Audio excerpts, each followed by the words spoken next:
The murals start on the east wall of the Detroit industry. The infant in plant bulb represents life's origins and our dependence upon the land. The plow symbolizes agriculture, the first form of industry. The agriculture theme is continued by the women holding grain and women holding fruit. The fruits, vegetables, and grain are all native plants in Michigan.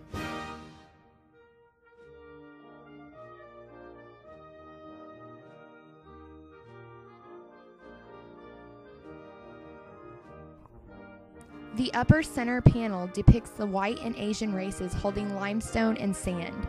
The upper left panel shows pharmaceutical industry, and the upper right panel of a commercial chemical plant show workers in motion. His attempt to capture motion came from a device developed by the Italian futurist and is reminiscent of the popular art form of animated cartoons. The panel also shows Rivera's knowledge of the then current art movements of Futurism and Cubism. A stamping press used in the creation of car fenders is depicted to scale in the middle center panel of the south wall. In the bottom corner of the south wall, two men are depicted. Edsel Ford, president of the Detroit Arts Commission and Ford Motor Company, is on the left and provided a gift to make the mural commission possible. The man on the right is Mr. William Valentiner, director of the Detroit Institute of Arts, who persuaded Diego Rivera to come to Detroit.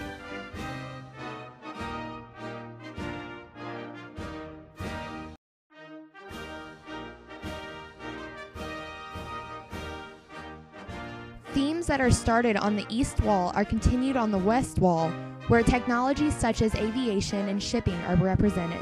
The half-face, half-skull in the center panel symbolizes life and earth, as well as spiritual and physical aspects of humanity, while the star symbolizes aspirations and hope for civilization. This image introduces another major theme of the cycle, the dual qualities of human beings, of nature, and of technology. On the same panel, the city of Detroit, with the boat slip and the rubber tree plantation, represent the relation between the industrial north and agricultural south. The production of both passenger and warplanes in the upper panel show the destructive and constructive uses of technology. The theme is strengthened by the predatory and peaceful birds that are directly under the panel. Panels on each side of the west entrance introduce the automobile industry. In these panels, Rivera shows two kinds of industrial power: that of raw and transformed power, which is the water heated by coal to create steam, which can then be transformed into power in the turbines, and that of labor and management, represented by the worker/mechanic at left and the engineer/manager at the right.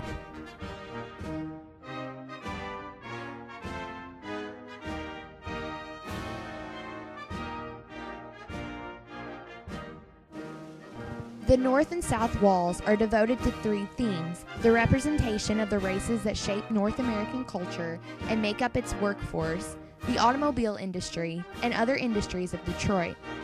Between each pair of figures, hands grasp materials used in the production of steel, symbolizing mining and the drive to capture the riches of the earth. At the very bottom of the north wall are small panels that depict scenes of a day in the life of the workers. On the upper center panel, across the top of the north wall, are figures representing the Native American and the black races holding iron ore and coal. The middle center panel of the north wall represents operations in the manufacturing of the engine and transmission of the 1932 Ford V8. Detroit's pharmaceutical, medical, and chemical industries are shown in the upper panels of the north and south walls. In the far right panel on the north wall, a child is being vaccinated in a medical laboratory surrounded by the animals whose blood is used to make serum and the scientists who make the serum into vaccine.